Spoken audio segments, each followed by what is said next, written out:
काका हाथरसी ने एक बड़ी मजेदार बात कही थी। काका हाथरसी ने कहा था,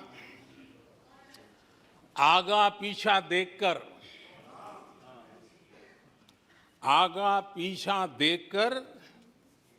क्यों होते गमगीन, जैसी जिसकी भावना वैसा दिखे सीन।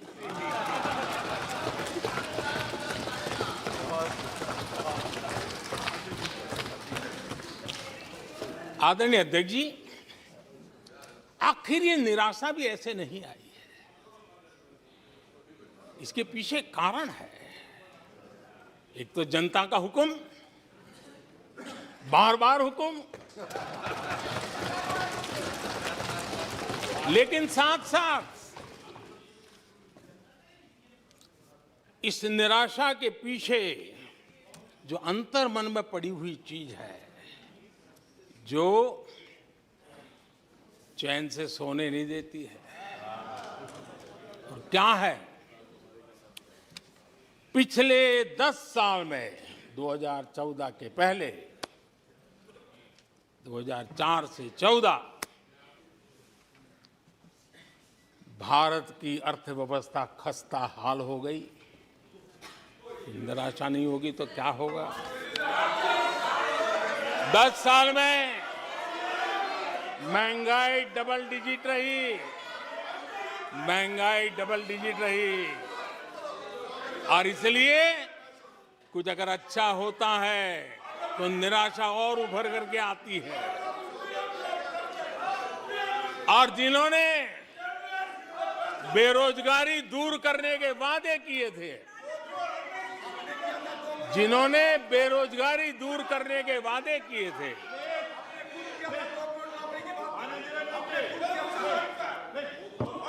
माननीय अध्यक्ष जी, एक बार जंगल में 2 नौजवान शिकार करने के लिए गए और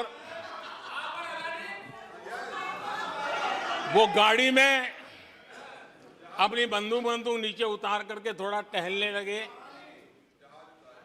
उन्होंने सोचा कि थोड़ा अभी आगे चलना है तो थोड़ा जरा हाथ पैर ठीक कर ले, लेकिन गए थे तो बाघ का शिकार करने के लिए, और उन्होंने देखा आगे जाएंगे तो बाघ मिलेगा। लेकिन हुआ ये कि वहीं पर बाघ दिखाई दिया। अभी नीचे उतरे थे, अपनी गाड़ी में बंदूक वहीं पड़ी थी। बाघ दिखा, अब करे क्या? तो उन्हें लाइसेंस दिखाया कि मेरे पास बंदूक का लाइसेंस है।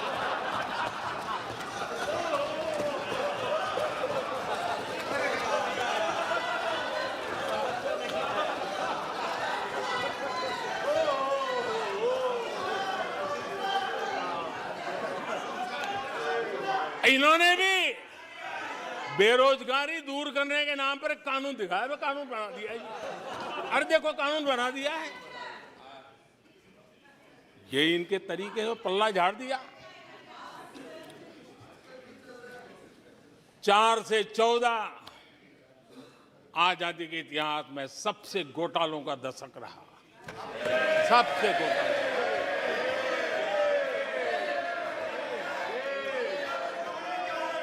वही 10 साल, यूपीए के वो 10 साल, कश्मीर से कन्याकुमारी,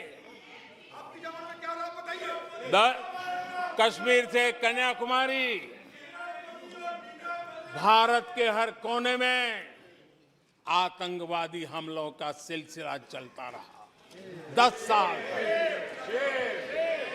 हर नागरिक असुरक्षित था।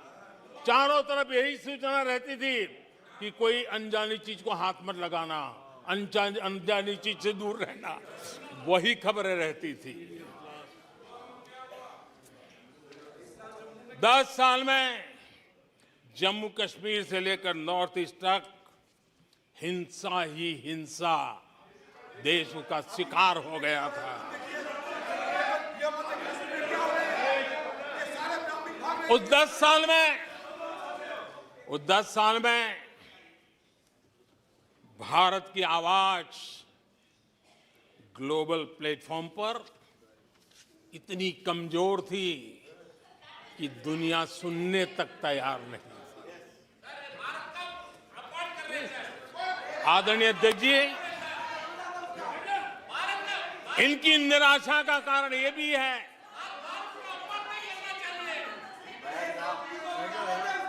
आज जब देश की क्षमता का परिचय हो रहा है, 140 करोड़ देशवासियों का सामर्थ्य खिल रहा है, खुल करके सामने आ रहा है।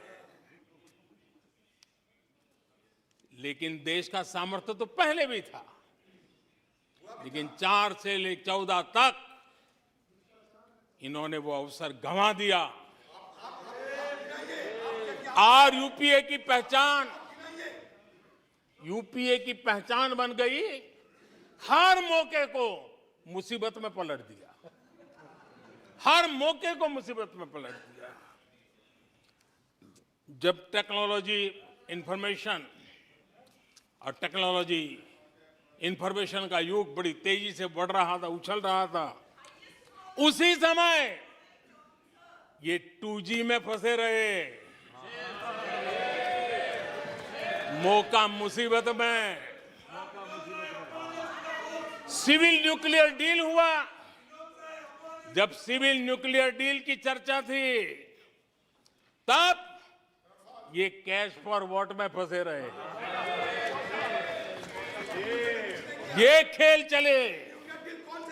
आदरणीय अध्यक्ष जी, 2010 में कॉमनवेल्थ गेम्स हुए, भारत को दुनिया के सामने भारत की युवा सामर्थ्य को प्रस्तुत करना एक बहुत बड़ा अवसर था, लेकिन फिर मौका मुसीबत में, और CWG घोटाले में पूरा देश दुनिया में बदनाम हो गया। आदरणीय अध्यक्ष जी,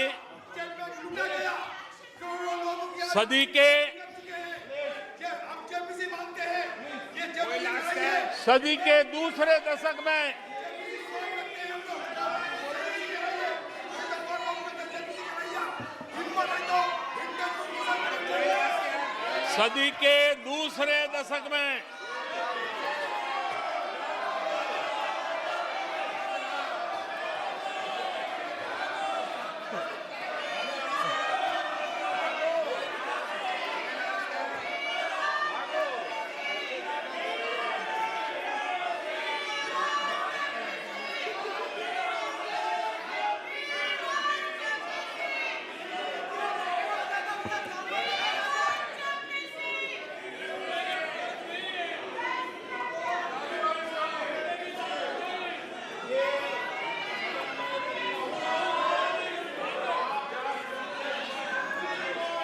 उचित नहीं है, यह संसदीय परंपराओं के अनुरूप नहीं है।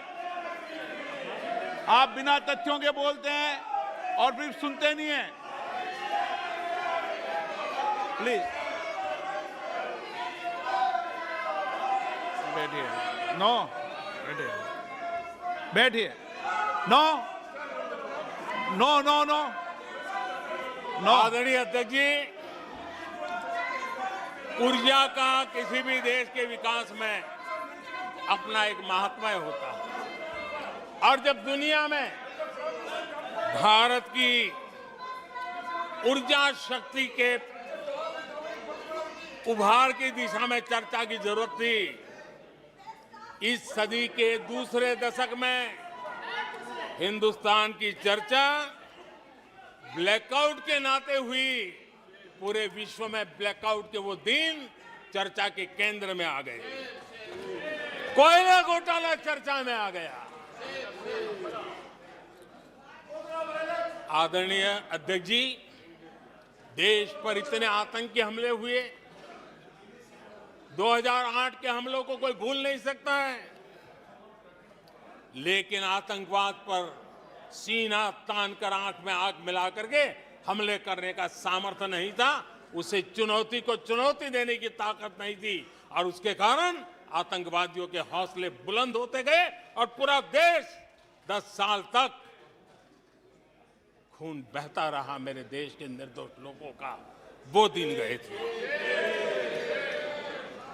आदरणीय अध्यक्ष जी, जब एलएसी भारत के सामर्थ्य की ताकत का अवसर रहता था, उस समय डिफेंस डील को लेकर के हेलीकॉप्टर घोटाले और सत्ता को कंट्रोल करने वाले लोगों के नाम उसमें चिन्हित हो गए।